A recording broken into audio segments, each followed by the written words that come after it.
Wah, seronoknya kan kawan bila kita semai biji benih timun. Hari ni cikgu dah boleh petik kan kawan. Sebulan je untuk timun mini ni dia keluarkan buah kan kawan. Jom kita nak rasa buah yang pertama. Kan kawan, untuk timun ni jom kita nak rasa. Yang ni dah nak maghrib kan kawan. Okey, kita rasa. Bismillahirrahmanirrahim. Oh, dia macam timun mini ni kan kawan. Kecil-kecil je. Kita rasa ya. Mana? Seronoknya kan kawan. Kita semai daripada biji benih.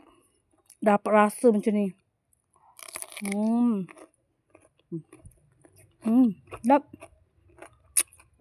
Banyak air kan kawan.